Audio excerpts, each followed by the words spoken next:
what's all this noise about Martinelli?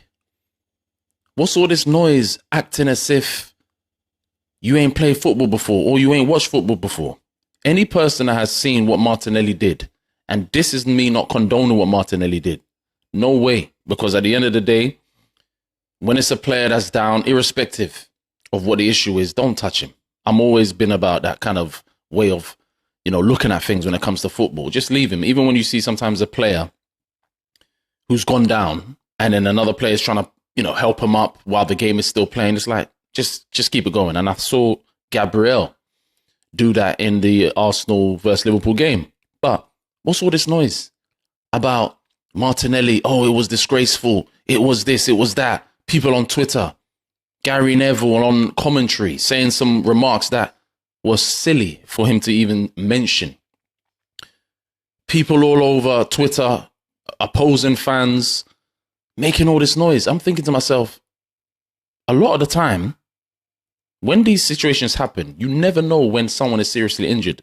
If you do not see the actual issue of the person and the actuality of someone falling or having an injury that was very obvious to see in the moment, then that's different. You would be like, okay, he saw it and look what he's done. That's disgraceful. He actually saw him fall. He actually saw the actuality of something actually happening.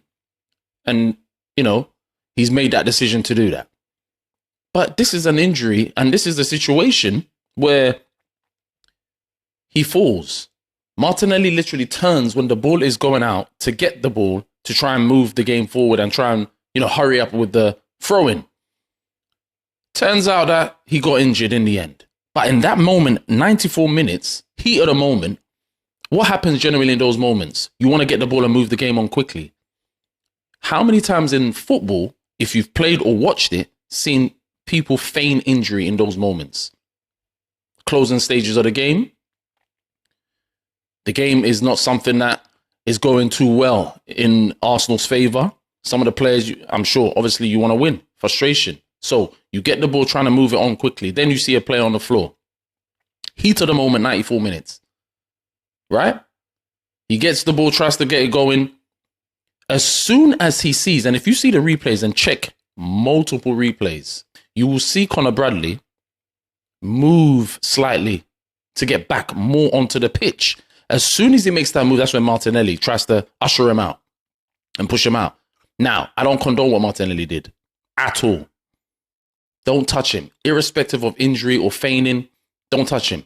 But at the same time, I also think if you really want to get this issue out, because it seemed they've made such a big issue out of Martinelli's one, when this has always been a thing in football. But if you want to get this out, make a rule to say no player, irrespective of the issue, should be touched in that situation. And if he is, maybe he gets booked immediately.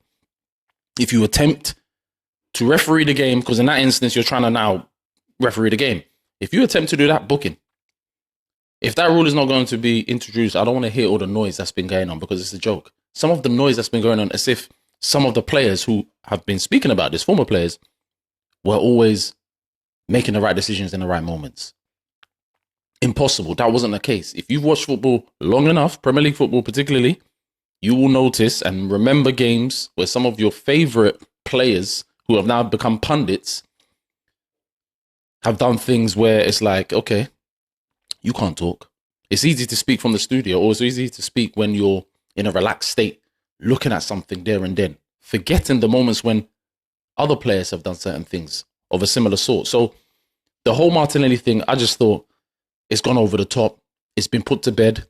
He's made a mistake. He also apologized to Conor Bradley. Didn't understand at that moment the severity of the issue. And Conor Bradley, I'm sure, has accepted it. And obviously, I'm sure we can move on. But all the noise that was taking place, I thought to myself, what's this? You've forgotten your yesterday. Have you forgotten your yesterday, literally? When football has always been a contact sport. Football has always been high intensity. Sports have those moments where, you're making decisions in a split second. Emotions are running high. Things are on the line. And you forget that aspect and just say, it's a disgrace. It's this. It's over the top. How many times do players, like I said earlier, feign injury in those situations? Many. More often than not, you will see players feigning injury than having an actual injury in those situations when a player attempts to push him or pick him up. So stop all the noise, man. It got to a point where I was thinking to myself, what's this? Gary Neville saying, oh, I hope one of the players, should whack him. Gary Neville, why? But you was in the tunnel those many years ago at Highbury when Vieira put it on you. And you had to call Roy Keane and say, look, this guy said such and such. And then Roy Keane had to say what he said, and that was one of the most infamous moments. So I don't want to hear that from people like Gary Neville, because firstly, you're supposed to be a professional commentating on the game you see. And you're not supposed to be trying to say things that can incite. Like I said, it's over the top.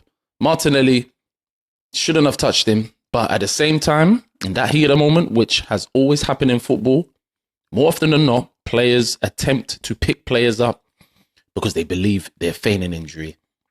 And then on top of that, Conor Bradley, if you watch the replay, made a move to try to get back on the pitch a bit more. And that's when Martinelli reacted.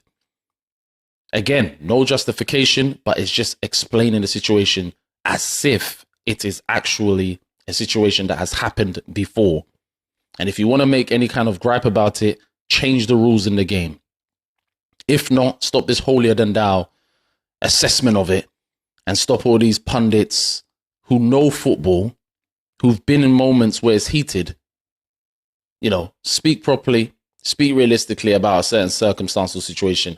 And then that's when you can actually look at football or anything that you speak on and understand it better, because in every moment, things take place in certain ways and things are not that new in certain circumstances and situations. And this is certainly not new at all. But it will be interesting to find out what people think. I thought I'd add my 2 cents on the matter, because I just thought, as a person that's watched football for many, many years, I've watched football and I've not seen something so over the top. But I think we're in a social media era where everyone wants to speak. Everyone wants to get clicks. Everyone wants to write things in a certain way for a reaction.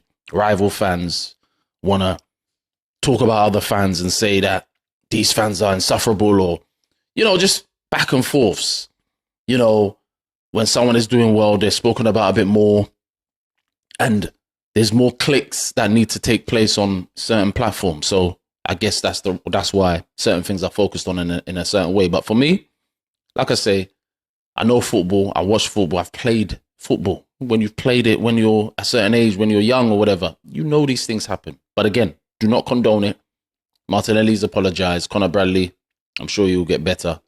And I'm sure he's accepted the apology. Arnie Slot as well understood in that heat of the moment what it meant. He even gave a good assessment about Martinelli and him not believing that, Martinelli was doing anything that was untoward at that time, because obviously he can understand the heat of the moment in the 94th minute, trying to get the ball back and trying to obviously win a game. So I'm sure it's been put to bed now. And I think everyone should just obviously keep it consistent when you're talking about certain circumstances or situations in football, and make it realistic to what actually happens in football. But like I say, it will be interesting to find out what people think. Like the video, and yeah, what's your opinion?